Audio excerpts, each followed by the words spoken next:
কি ব্যাপার স্যার, আজ তো অনেক দেরি হয়ে গেল, ভোর 4টে বেজে গেল। নাইট শিফট ছিল নাকি? প্রাইভেট জব এরকমই হয়, আসবার টাইমটা থাকে কিন্তু বেরোনোর কোনো টাইম থাকে না। স্যার ওই চেয়ারম্যান স্যার খুব রাগ করছিলেন। কেন? বলছিলেন যে আপনি এখনো সোসাইটির মেইনটেনেন্সটা আরে দেননি। দিয়ে দেবো, পালিয়ে যাচ্ছে নাকি?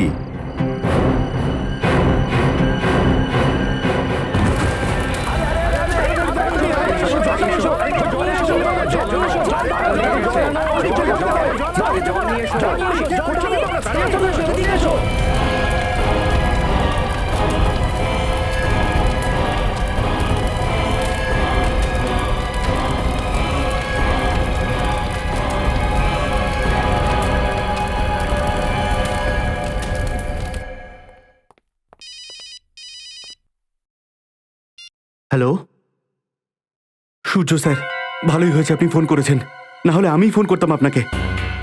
এসিপি স্যারের সন্দেহ বেড়েই যাচ্ছে, বাকি অফিসারেরা ঠিক আছে, এখন শ্রেয়াও আমার উপরে সন্দেহ করছে। স্যার ভালো হয়েছিল তখন যে দয়া স্যার আমাকে বিশ্বাস করেছিল, না হলে আমার যে কি হতো। স্যার আমি কথা দিতে পারছি না, কিন্তু চেষ্টা আমি নিশ্চয়ই করব। এর আগে সিআইডি টিমটাকে ভাঙবার জন্য লোকে অনেক চেষ্টা করেছে, কিন্তু অবশেষে কি হয়েছে, সবাই তো আমরা একসাথেই রয়েছি। স্যার কিছু একটা করুন। কার সাথে কথা বলছো? ডিসিপি স্যারের সাথে নাকি সূর্যর সাথে? কারোর সাথে না স্যার। ফোনটা এদিকে দাও দেখি।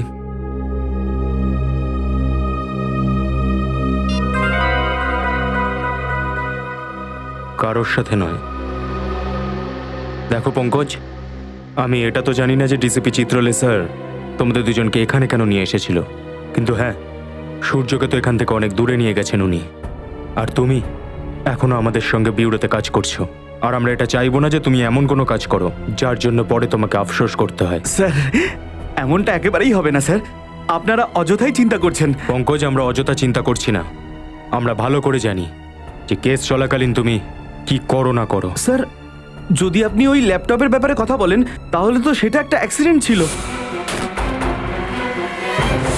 অ্যাক্সিডেন্ট ছিল না পঙ্কজ, ওই ল্যাপটপটা তুমি ইচ্ছে করেই ফেলেছিলে যাতে প্রমাণ লোপাট করা যায়। দেখো পঙ্কজ, এখনো সময় আছে, শুধরে যাও, না হলে এই সমস্ত ব্যাপারগুলো আমাদেরকে এসিপি স্যারকে বলতে হবে। স্যার আপনারা ভুল বুঝছেন আমাকে, স্যার আমি খারাপ অফিসার নই, না আমার উদ্দেশ্য কোনো ভুল। স্যার স্যার আপনারা যদি আমার জায়গায় থাকতেন, আপনারা রিয়েলাইজ করতে পারতেন যে আমার অসুবিধাটা কি।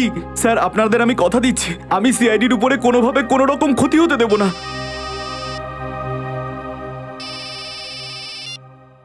হ্যালো, কি আগুনে পোড়া লাশ? কোথায়?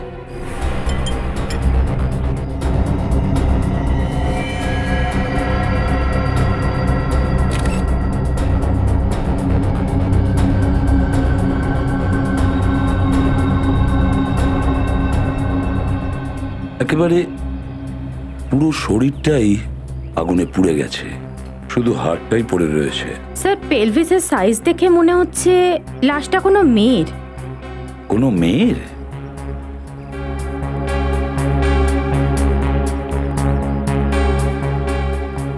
এ কে, কিছু বলতে পারবে? চেনো তুমি? স্যার এটা নিশ্চয়ই দীপ্তির লাশ। দীপ্তি? কে দীপ্তি? স্যার এই বিল্ডিংয়েই থাকেন। তুমি কি করে জানলে এটা দীপ্তি? স্যার আমি পুরো বিল্ডিংটা চেক করেছি, বাকি সবাই এখানেই আছে, শুধু দীপ্তি আর ওর হাজবেন্ড এখানে নেই। দীপ্তি আর ওনার স্বামী গিরিশ নিখোঁজ? তোমার কি মনে হয় কি হয়েছে, কিভাবে হয়েছে, কিছু বলতে পারবে? স্যার আসল বিষয় হলো স্বামী হিসেবে গিরিশ ভালো না, ভীষণ মদ খেত, আর মাঝে মধ্যেই মদের নেশায় দীপ্তিকে মারধর করত। স্যার আমরা প্রায়শই ওদের দুজনকে ঝগড়া করতে দেখেছি।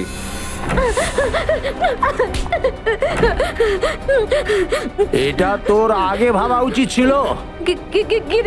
গিরিশ আমায় ক্ষমা করে দেবো, আমি নেক্সট টাইম ভালো করে ডাল রান্না করবো, আমি ঠিক মতো নুন দেবো, আমায় ক্ষমা করে দেবো গিরিশ। রান্না করতে যখন পারো না তাহলে বিয়ে করলে কেন?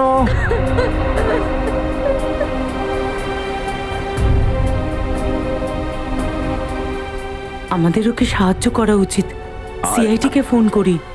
আরে একবার সাহায্য করার চেষ্টা করেছিলাম, কিন্তু কোনো লাভ হয়নি। দেখেছো, খুব কষ্ট হয় ওনার জন্য, একটা জানোয়ারকে বিয়ে করে ওর জীবনটা নরক হয়ে গেল। তুমি বলতে চাইছো যে এই দীপ্তিকে ওর স্বামী গিরিশ মেরেছে? হ্যাঁ স্যার। আচ্ছা, গিরিশ যদি মেরেই থাকে তাহলে ও অন্তত চিৎকারটা তো করবে, কেউ তো নিশ্চয়ই শুনে থাকবে। না স্যার, আমাদের মধ্যে কেউই ওর চিৎকার চেঁচামেচি কিছু শুনতে পায়নি। যদি আপনারা ওদের ঝগড়ার ব্যাপারটা আমাদেরকে আগেই জানাতেন, হয়তো একটা নিরীহ প্রাণকে বাঁচানো যেত। কোন ফ্লোরে থাকতো এই দীপ্তি? স্যার ইনি 8th ফ্লোরে থাকতেন।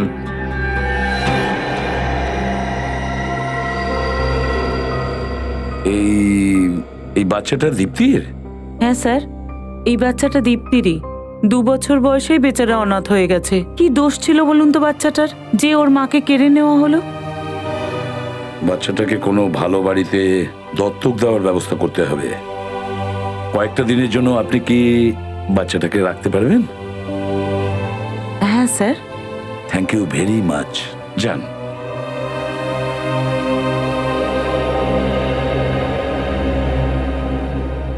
আচ্ছা, আপনি যখন ঘরে ঢুকলেন, ঘরের দরজাটা কি খোলা ছিল?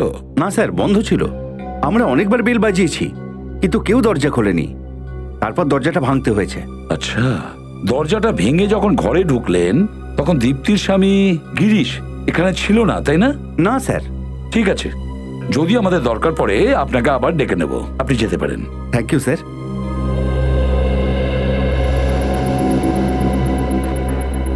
রজত আর শ্রেয়া, এই ঘরটার চারদিকে ভালো করে দেখো, খুব ভালো করে দেখো, যে দীপ্তিকে কি এখানেই পোড়ানো হয়েছিল নাকি অন্য কোথাও। স্যার,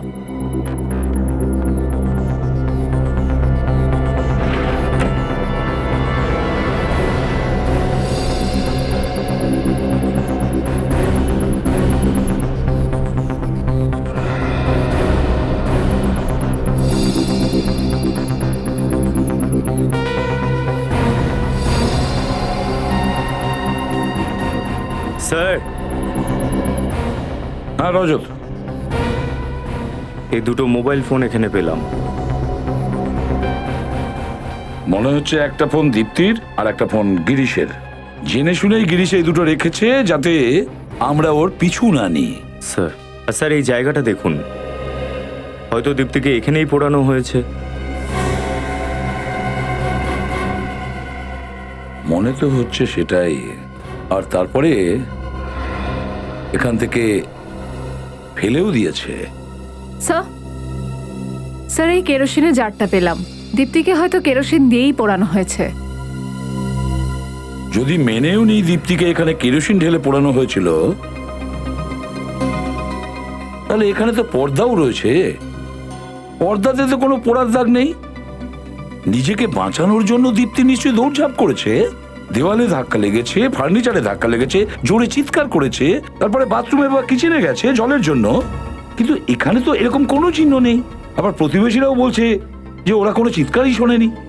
বুঝে উঠতে পারছি না যে এখানে কি হয়েছিল। স্যার হতে পারে দীপ্তি আগে থেকেই অজ্ঞান ছিল। ইয়েস স্যার, না হলে আগেই মরে গেছিল। আর গিরিশ শুধু লাশটাকে পুড়িয়ে ফেলে দিয়েছিল, যাতে মানুষের মনে হয় যে দীপ্তির সাথে যা হয়েছে সেটা একটা দুর্ঘটনা। বুঝে উঠতে পারছি না কি কি হয়েছে এখানে। এটা কি?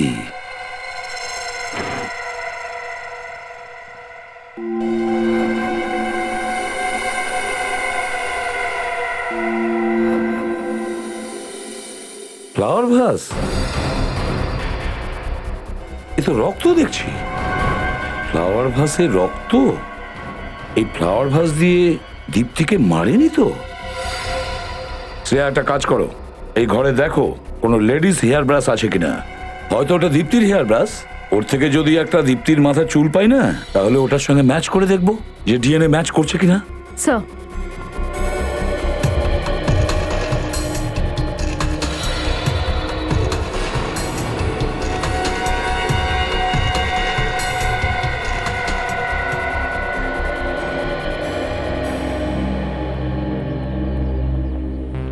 হ্যাঁ সারিকা, এক্সামিনেশন হয়ে গেছে?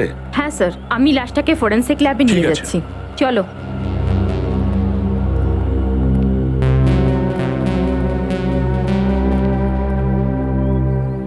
বলো নিখিল, কি জানতে পারলে? স্যার এনার বক্তব্য কাল রাত 8টার সময় শেষবারের মতো গিরিশকে বিল্ডিংয়ে আসতে দেখেছিলেন। বেরিয়েছে কিনা দেখোনি? আগে না, আমি বাইরে যেতে দেখিনি স্যার। কাল রাতে 8টার সময় আসতে দেখেছো, কিন্তু বাইরে যেতে দেখোনি। তাহলে গিরিশ এই বিল্ডিং এই আছে, বাড়িতে, কিন্তু কোনো জায়গায় তো নেই। স্যার হয়তো আগুনের জন্য হইচই পড়েছিল না, সেই সময় পালিয়ে গেছে। তা হতে পারে। বেশ জমিয়ে প্ল্যান করেছে এই গিরিশ। আপনাদের কোনো আইডিয়া আছে যে গিরিশ কোথায় যেতে পারে? কোনো বন্ধু, কোনো আত্মীয় স্বজন? স্যার কোনো বন্ধু বা আত্মীয়কে তো জানি না, কিন্তু মাঝে মধ্যেই আমি ওকে F24 বারে যেতে দেখেছি মদ খেতে। F24 বার। রজত, ওই F24 বারে যাও আর খুব ভালো করে জিজ্ঞাসাবাদ করো। এই ফটোটা ভালো করে দেখুন। এই লোকটা এসেছিল এখানে মদ খেতে? হ্যাঁ, এখানে প্রায়ই আসে, কিন্তু আজ আসেনি। আজকে আসেনি? ও কি এখানে একাই আসতো নাকি ওর সঙ্গে কেউ আসতো? না, আর একটা লোকের সাথে আসতো এ। আর ও আজকে আসেনি? ও আগে থেকে এসেছে, 1 নম্বর টেবিলে বসে আছে, grey T shirt. Thank you. কি ব্যাপার, আজকে একা একা? তোমার এই বন্ধু আজকে আসেনি? গিরিশ? আপনারা গিরিশকে কি করে চেনেন? আমরা গিরিশের আত্মীয়, ওর শ্বশুর বাড়ি থেকে এসেছি। আচ্ছা, শ্বশুরবাড়ির লোক, মানে দীপ্তির আত্মীয়রা? না, সিআইডি থেকে। সিআইডি? স্যার সব ঠিক আছে তো? বসো বসো। কিছুই তো ঠিক নেই। গিরিশ কোথায়? স্যার আমি জানি না, নিজের বাড়িতেই থাকবে। যদি বাড়িতে থাকতো তাহলে তোমাকে জিজ্ঞেস করতাম। স্যার আমি সত্যিই জানি না, যে এমনকি গতকাল রাতেও আমার ফোনও ধরেনি। আচ্ছা, গিরিশ আর তার স্ত্রী দীপ্তির মধ্যে সম্পর্ক কেমন? স্যার খুব ঝগড়া হয় ওদের মধ্যে। আমি তো এটা বুঝতে পারি না যে আসলে ওরা কি দেখে একে অন্যকে বিয়ে করেছিল। স্যার আমার খুব ভালো মনে আছে, একটা দিনও এরকম কাটেনি যে যেখানে ওরা দুজন আনন্দের সাথে কাটিয়েছে। গিরিশ দীপ্তিকে খুন করেছে। কি? গিরিশকে কোনো সাহায্য তোমাকেও অপরাধী বানাবে। যদিও তোমাকে কন্ট্যাক্ট করে, তুমি আমাদের সঙ্গে কন্ট্যাক্ট করবে। আর হ্যাঁ, মদ খাওয়া ছেড়ে দাও, এতে সমস্যার সমাধান হয় না। সারিকা, একটু তাড়াতাড়ি করো। হ্যাঁ স্যার, ব্যাস এক্ষুনি জানা যাবে।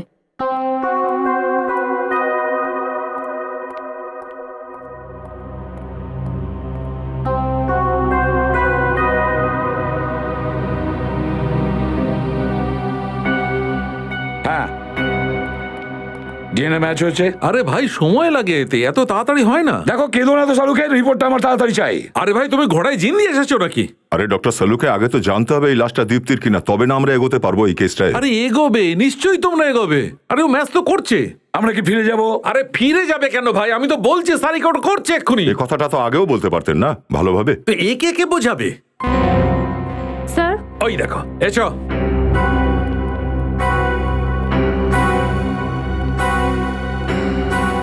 ডিএনএ ম্যাচ হয়ে গেছে স্যার। এই হেয়ার ব্রাশে লেগে থাকা চুল আর ফুলদানিতে লেগে থাকা রক্ত একজনেরই, আর এটা বডির সঙ্গেও ম্যাচ করে গেছে। এই লাশটা দীপ্তিরই। এই দুটো জিনিসই আমরা দীপ্তির বাড়ি থেকে পেয়েছি। তার মানে হলো, যাকে এই ফুলদানি দিয়ে মেরে পোড়ানো হয়েছে, আর তারপরে যার লাশটাকে 8 তলা থেকে নিচে ফেলা হয়েছে, সেই লাশটা তো দীপ্তিরই হওয়ার কথা।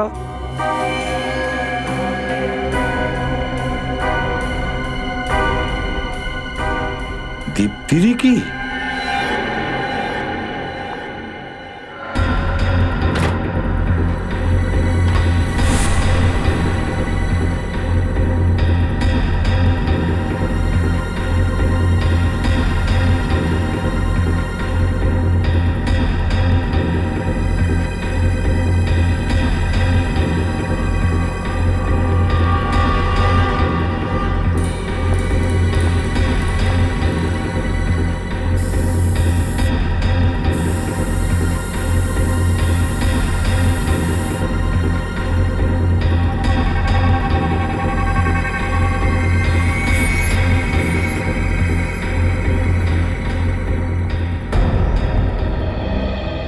পেয়েছো?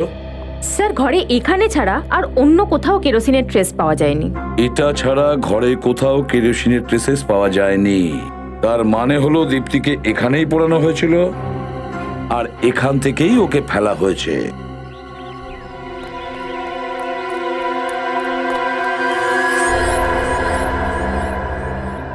এই শহরে একটা তো জায়গা থাকবে যেখানে সিআইডি পৌঁছতে পারবে না।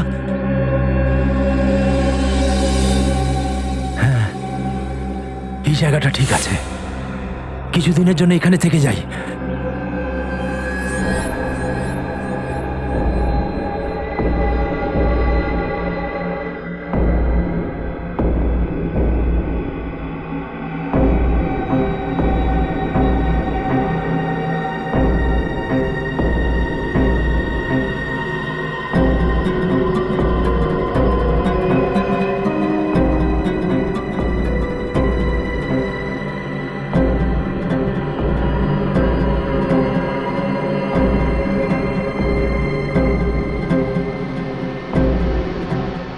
আমি জানতাম তুমি নিশ্চয়ই আসবে। এই কঠিন সময়ে তুমিই আমার পাশে থাকবে।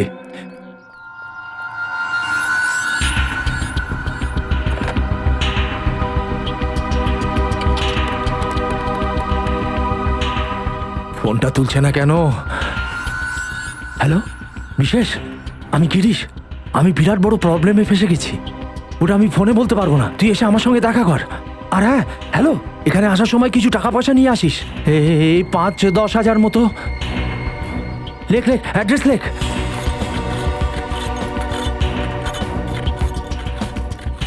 স্যার, এই সেই জায়গা যেখানে গিরিশ আমাকে ফোন করে ডেকেছিল। বাড়ির নাম্বার কত বলেছিল? বাড়ি নম্বর 17। 17 নাম্বার বাড়ি। হ্যাঁ স্যার, কিন্তু স্যার ও যখন আমাকে ফোন করেছিল তখন ও বেশ ভয় পেয়ে এবং আতঙ্কিত ছিল। কিন্তু এটা আমাকে বলেনি যে ব্যাপারটা কি হয়েছে। খুন করার পর অপরাধীরা ভয় পেয়েই থাকে, তাহলে এত ধনী ব্যক্তি এই বস্তিতে এসে লুকোবে কেন? হ্যাঁ স্যার, হতে পারে। দাদা, এই 17 নম্বর বাড়িটা কোথায়? ওই সামনে। সামনে? Thank you.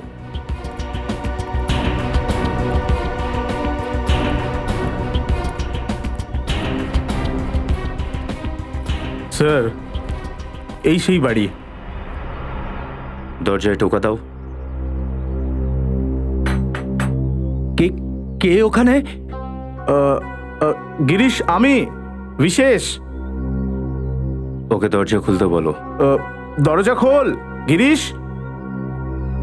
তোর সাথে কেউ আছে? ভাই, কেউ নেই আমার সাথে, আমি একা। মিথ্যে বলিস না।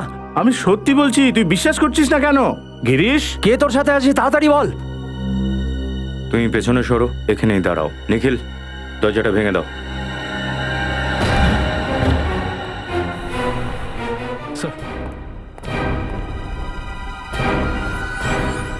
Sir, CID.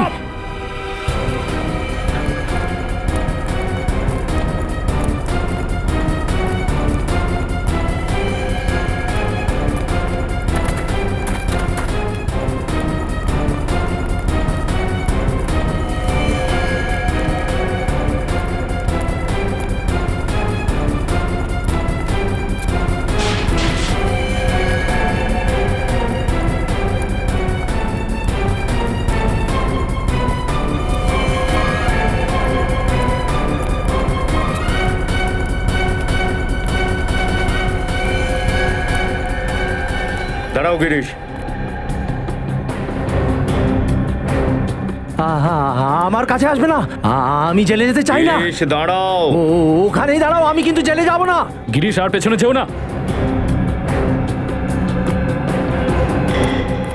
গিরিশ, দাঁড়াও। গিরিশ, পেছনে যেও না, পড়ে যাবে।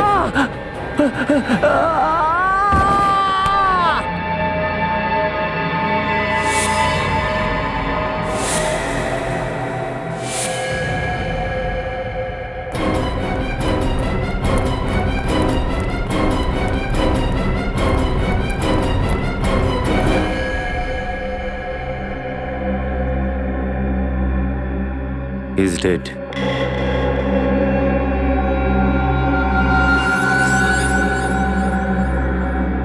স্যার, এই হাতটা পুড়ে গেছে।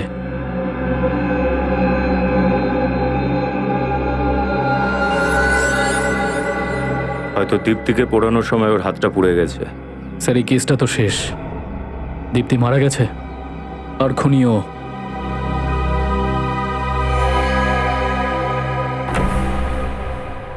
স্যার, গিরিশ তো মরে গেছে। এই কেসটাকে বন্ধ করে দেওয়া যাক। এখন আর প্রমাণ খুঁজে লাভটা কি? না পঙ্কজ, মানছি যে খুনি মারা গেছে, কিন্তু যতক্ষণ না প্রমাণ হয় যে দীপ্তিকে খুন এই গিরিশই করেছে, ততক্ষণ তো আমরা নিশ্চিন্ত হতে পারবো না। আমাদের প্রথমে এটা জানতে হবে যে গিরিশ এই বাড়িতে লুকিয়ে কেন বসেছিল, আর এই বাড়িটাই বা কার। প্রত্যেকটা কোণা তল্লাশি করে দেখো, কুইক। আহা,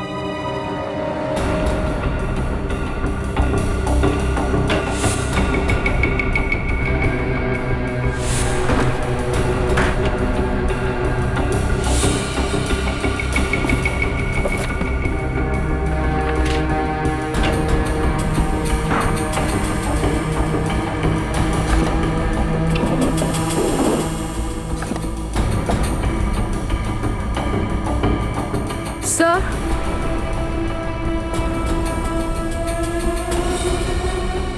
হ্যাঁ পুরবী। স্যার দেখুন, একটা মেয়ের ছবি, মনে হয় বাড়িটা এরই। প্রতিবেশীদের জিজ্ঞাসা করতে হবে। দেখো তো আশেপাশে কেউ আছে কিনা।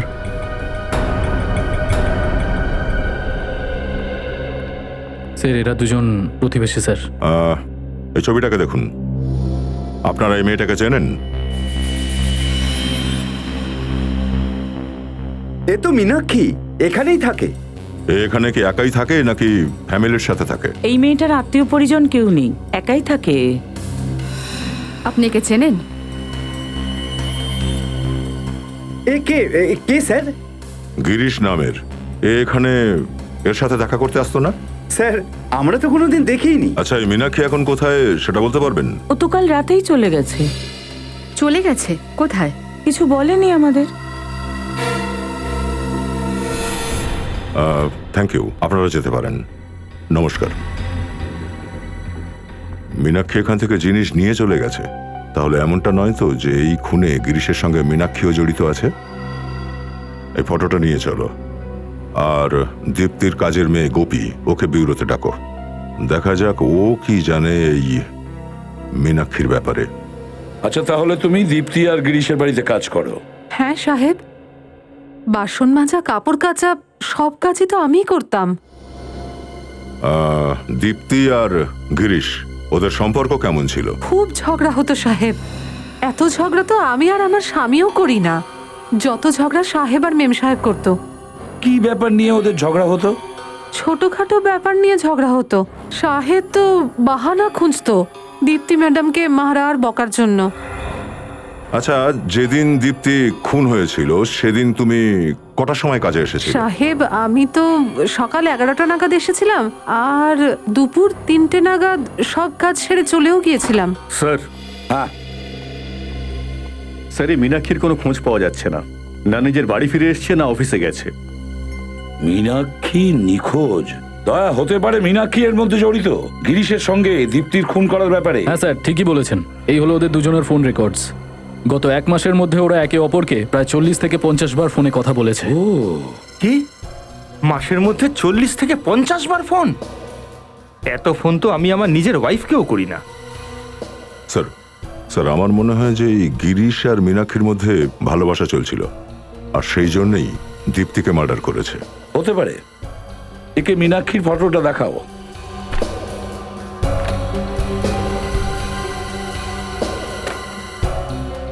দেখো, মন দিয়ে দেখো এই ফটোটা, আর ভেবে চিনতে বলো। বলো এই মহিলাকে তুমি আগে কখনো দেখেছো কিনা। হতে পারে এই মহিলা গিরিশের সঙ্গে দেখা করতে এসেছিল, বা দীপ্তির সঙ্গে ওর বাড়িতে। না সাহেব, একে আমি আগে কখনো দেখিনি। কোনোদিন দেখোনি? এর নাম মীনাক্ষী। মীনাক্ষী। হতে পারে এর নাম হয়তো আগে কখনো শুনেছো, কখনো স্বামী স্ত্রী ঝগড়ার মধ্যে, বা ও যখন কথা বলতো তখন। মনে করো, শুনেছিলে? না সাহেব। শোনোনি? স্যার, হয়তো গিরিশ মীনাক্ষীকে তখনই বাড়িতে ডেকে পাঠাতো যখন অন্য কেউ থাকতো না ওখানে। হতে পারে। দয়া, ওই বিল্ডিং এর ওয়াচম্যানের কাছে খবর নিতে হবে, আর প্রতিবেশীদেরও জিজ্ঞেস করতে হবে, হয়তো কেউ দেখে থাকবে, তাই না? এই মেয়েটার নাম মীনাক্ষী। আপনারা কেউ ওকে দীপ্তি বা গিরিশের বাড়িতে যেতে দেখেছেন? হ্যাঁ, এ তো প্রায়ই আসতো দীপ্তির বাড়ি। সপ্তাহে 2-3 বার তো আসতোই ও। আচ্ছা, যেদিন দীপ্তির খুন হয়েছিল সেদিনও কি এসেছিল?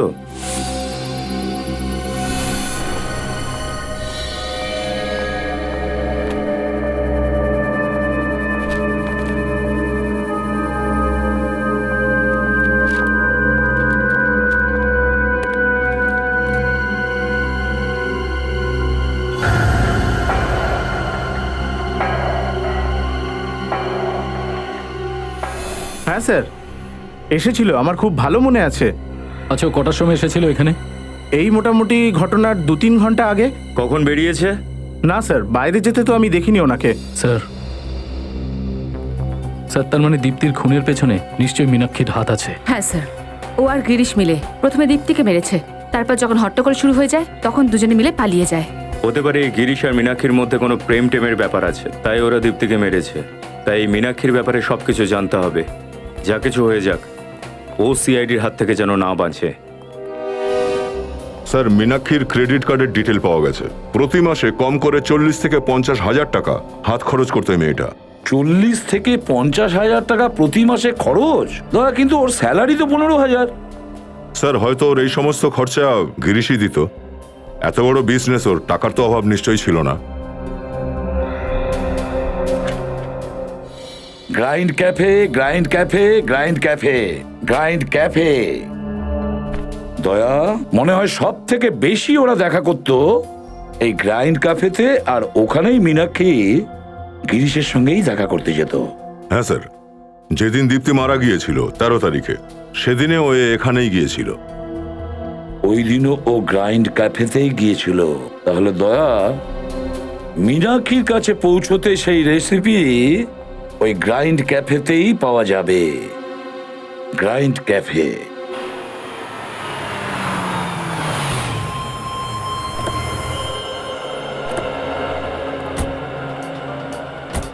স্যার, আমি না শুনেছি রেস্টুরেন্টের স্যান্ডউইচগুলো খুব টেস্টি। আপনি কি বলেন, 2 প্লেট আনিয়ে নি? জিজ্ঞাসাবাদও হয়ে যাবে, পাশাপাশি জল খাবারও হয়ে যাবে। সব সময় তোমার খিদে পায়, আগে কাজ করো। CID, CID? আমাদের কিছু জানার আছে। কিন্তু আমাদের রেস্টুরেন্ট তো খুব ভালো। গত মাসে ফুড ইন্সপেক্টরও আমাদের A+ সার্টিফিকেট দিয়েছে। না দেখুন। না না না না না, তার কোনো দরকার নেই। আপনি শুধু এই ছবিটা দেখুন। মীনাক্ষী নাম ওর, ওকে চেনেন? হ্যাঁ হ্যাঁ, ইনি তো আমাদের রেগুলার কাস্টমার, মাঝে মাঝে কফি খেতে আসেন। ইনি কি একাই আসতেন এখানে, নাকি এর সাথে অন্য কেউ আসতো? ও একটা বন্ধুর সাথে আসতো। দুজনকে দেখে এমন মনে হতো যেন দুজন দুজনকে খুব ভালোবাসে। আচ্ছা, ওর প্রেমিক এ নয় তো? হ্যাঁ স্যার, ইনিই তো সেই ব্যক্তি। আপনারা সিআইডি লোকেরাও দারুণ, কত কিছু জানেন। শেষবার কবে দেখেছিলেন এদেরকে?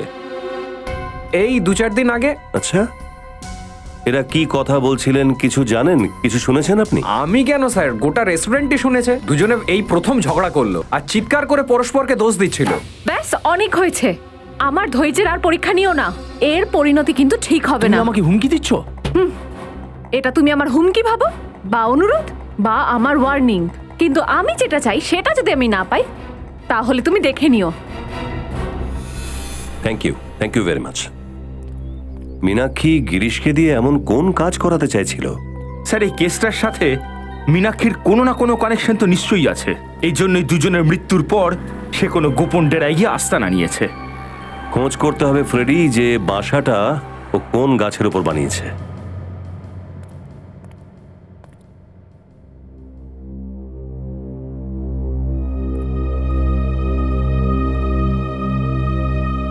কি হয়েছে স্যার? আপনাকে একটু চিন্তিত দেখছি। না ফ্রেডি, আমি শুধু এই কেসটার ব্যাপারে ভাবছি। না না স্যার, আরো কিছু হবে। বলুন না, আমি কাউকে কিছু বলবো না, প্রমিস। না না না, কিছুই না ফ্রেডি। কিছু তো আছে স্যার, প্লিজ বলুন। রেডি, তোমার সালোনিকে মনে আছে? সালোনি, সালোনি, হ্যাঁ, চোখ খোলো সালোনি, সালোনি চোখ খোলো সালোনি। স্যারে, সালোনি? হ্যাঁ, ওর নাম সালোনি। ওর স্মৃতিশক্তি হারিয়ে গেছে। আরে, প্রশান্ত সালোনি, ওর স্বামী।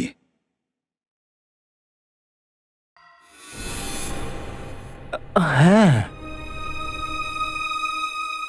আজ তাও 1.5 বছর হয়ে গেছে ও আমার জীবন থেকে চলে গেছে, কিন্তু আজ ওর স্মৃতিগুলো আমার পিছু ছাড়তে চায় না। ওর ওই নিষ্পাপ চোখ দুটো আমাকে ঘুমোতে দেয় না। কিন্তু আমি কি দুর্ভাগ্যবান, ওর কাছে তো আমার স্মৃতিটুকুও নেই। ও তো এটাও জানে না যে ওর জীবনে শচীন নামের কোনো ব্যক্তি কখনো ছিল। আমারই বোধহয় কপালটা খারাপ।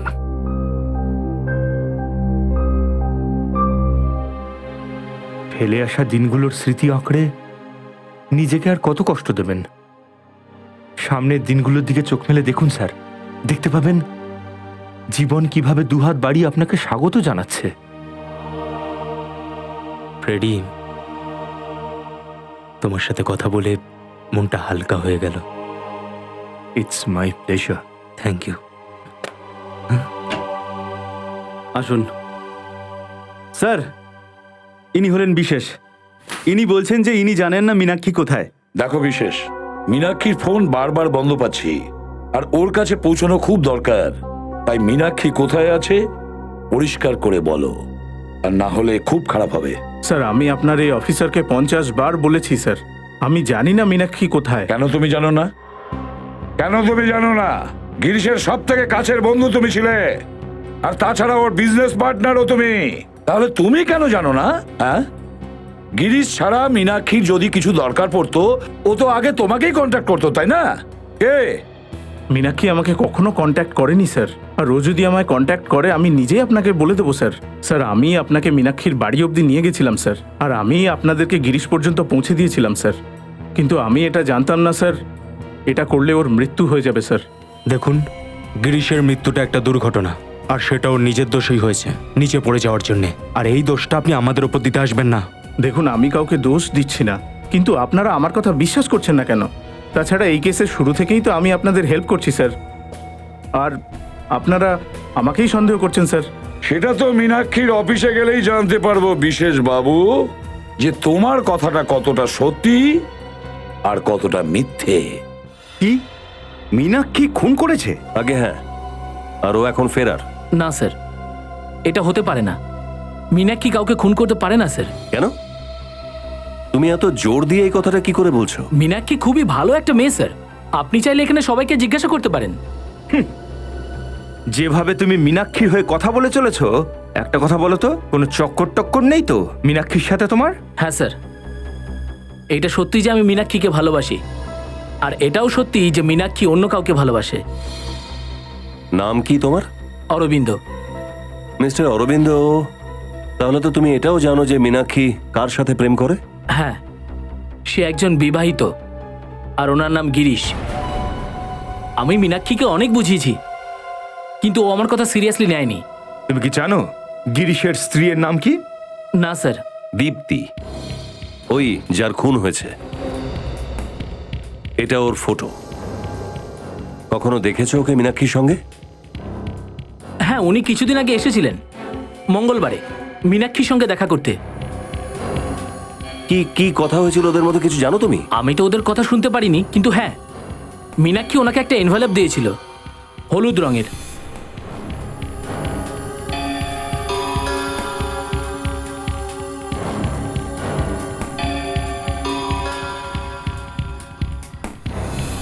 খাম? কি ছিল ওই খামের মধ্যে? স্যার, সেটা তো আমি জানি না, কিন্তু ওই এনভেলপটা অনেক বড় ছিল।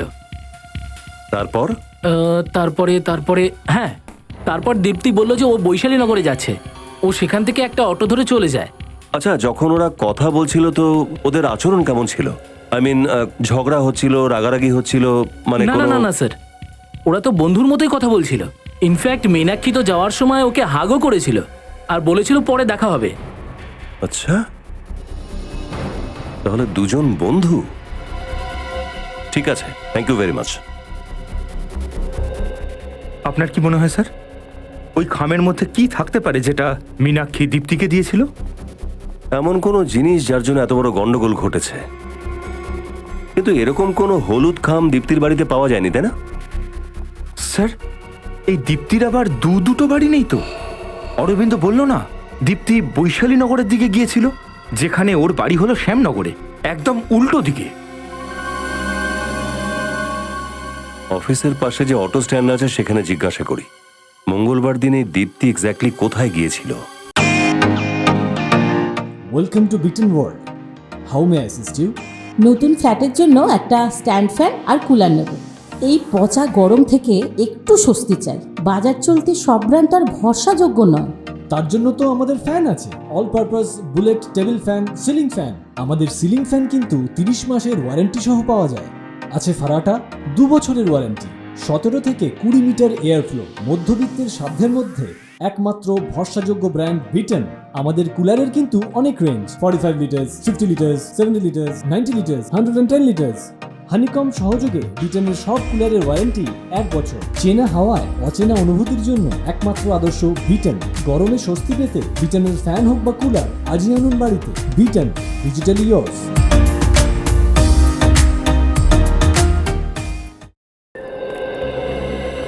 ওই যে সামনে স্ট্যান্ডটা দেখছো, দীপ্তি এখান থেকে অটো নিয়েছিল। একটা কাজ করো, তুমি ওই দিকটা জিজ্ঞাসা করো, আমি এদিকটা দেখছি। শোনো, এই মেয়েটি মঙ্গলবার দিন তোমার অটোতে উঠেছিল? শোনো ভাই, এই মেয়েটিকে চেনো? না। এই যে শোনো, মঙ্গলবার দিন এই মেয়েটি তোমার অটোতে বসেছিল? হ্যাঁ স্যার, বসেছিল স্যার। খুব ঝগড়াটে মেয়ে স্যার। আচ্ছা, কার সাথে ঝগড়া করছিল? স্যার কি আর বলবো, আমার সঙ্গেই ঝগড়া করছিল। বলছিল যে আমার মিটার নাকি বাড়ানো আছে। বললাম কি বলছেন ম্যাডাম, আজই তো নতুন মিটার লাগালাম, বেশি দেখায় কি করে? ওকে কোথায় নামালে? পাপ্পু ঘোড়া বস্তিতে। পাপ্পু ঘোড়া বস্তি?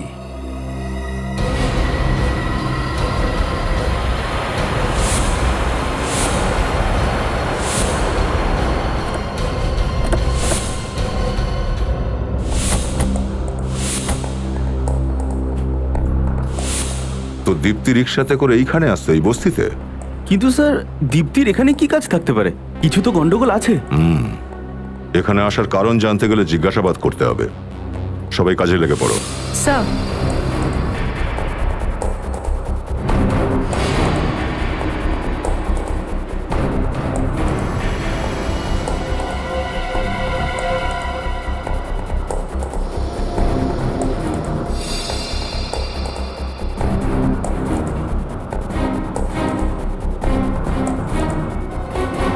এই মেয়েটাকে এখানে আশেপাশে দেখেছেন?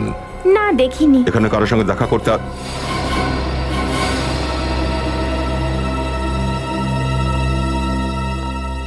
দীপ্তির কাজের মেয়ে গোপী এখানে কি করছে? হ্যালো নিখিল, তোমরা সবাই পেছনের গলিটায় চলে এসো, কুইক।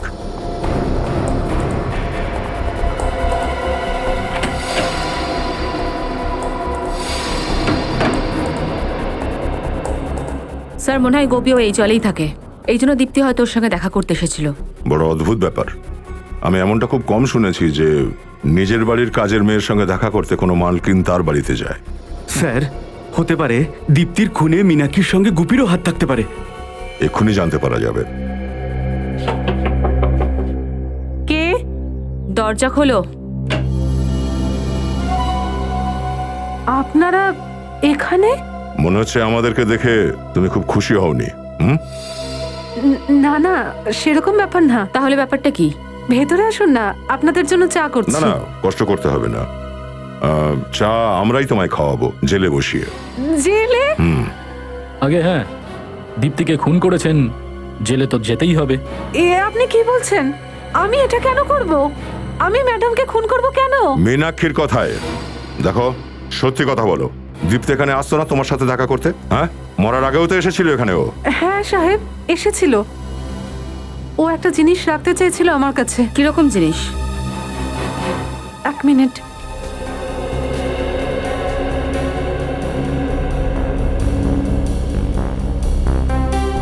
এই নিন।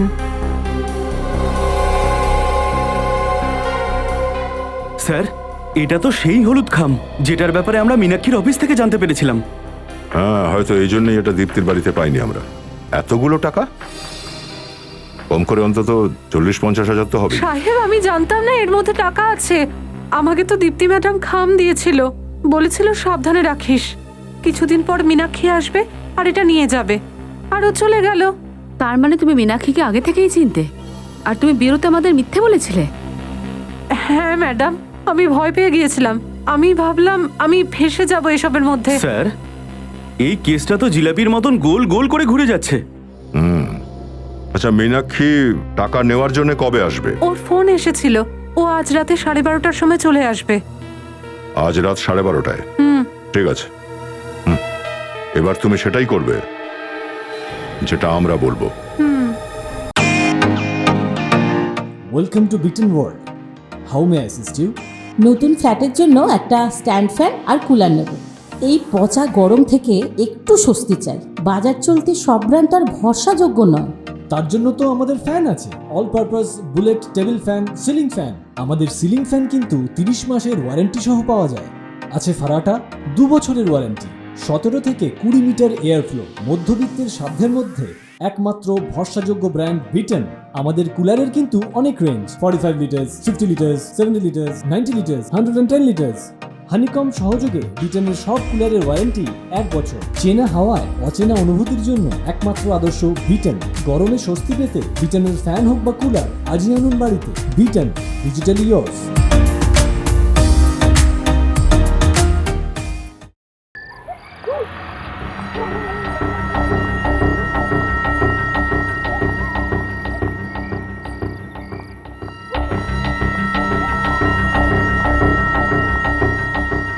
গোপী, গোপী, তাড়াতাড়ি দরজাটা খোলো। কে?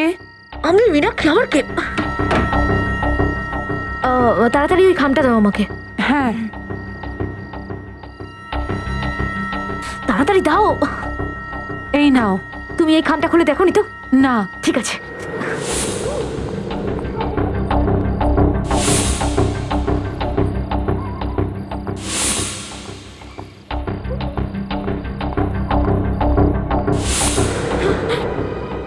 তোমার খেলা শেষ হয়ে গেছে মীনাক্ষী।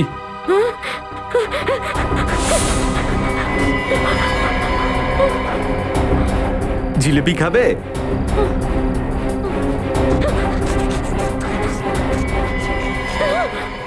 বিঘ্ন ঘটার জন্য খুবই দুঃখিত মীনাক্ষী।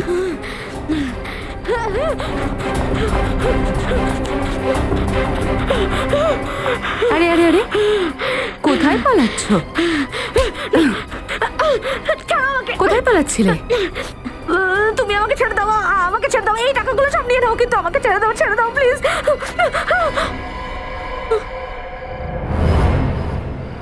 দীপ্তি, সিআইডি অত সস্তা নয়, বুঝেছো?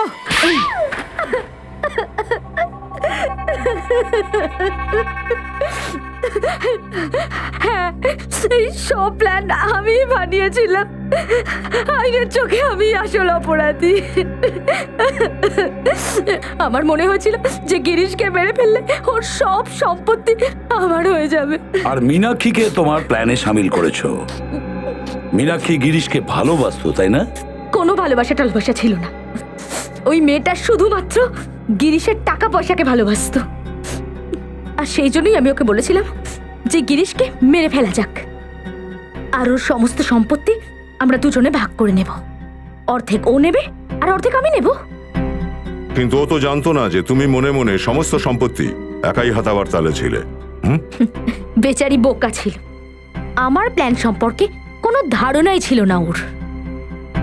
ওর মনে হয়েছিল যে আমি ওকে বাড়িতে ডেকেছি গিরিশকে মেরে ফেলার জন্য। ও জানতো না ও নিজেই মরতে চলেছিল।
আর তারপর প্ল্যান অনুযায়ী আমি ওর লাশটা জ্বালিয়ে ফেলি।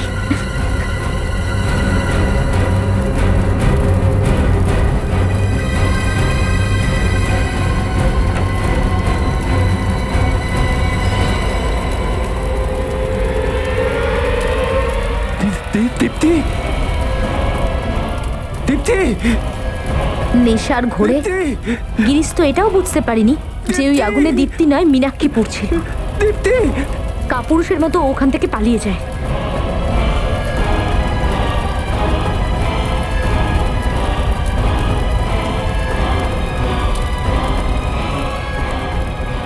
তারপর আমি মীনাক্ষীর লাশটাকে ব্যালকনি থেকে নিচে ফেলে দিই। আর তারপর আমি আত্মা সেজে গিরিশকে ভয় দেখাই।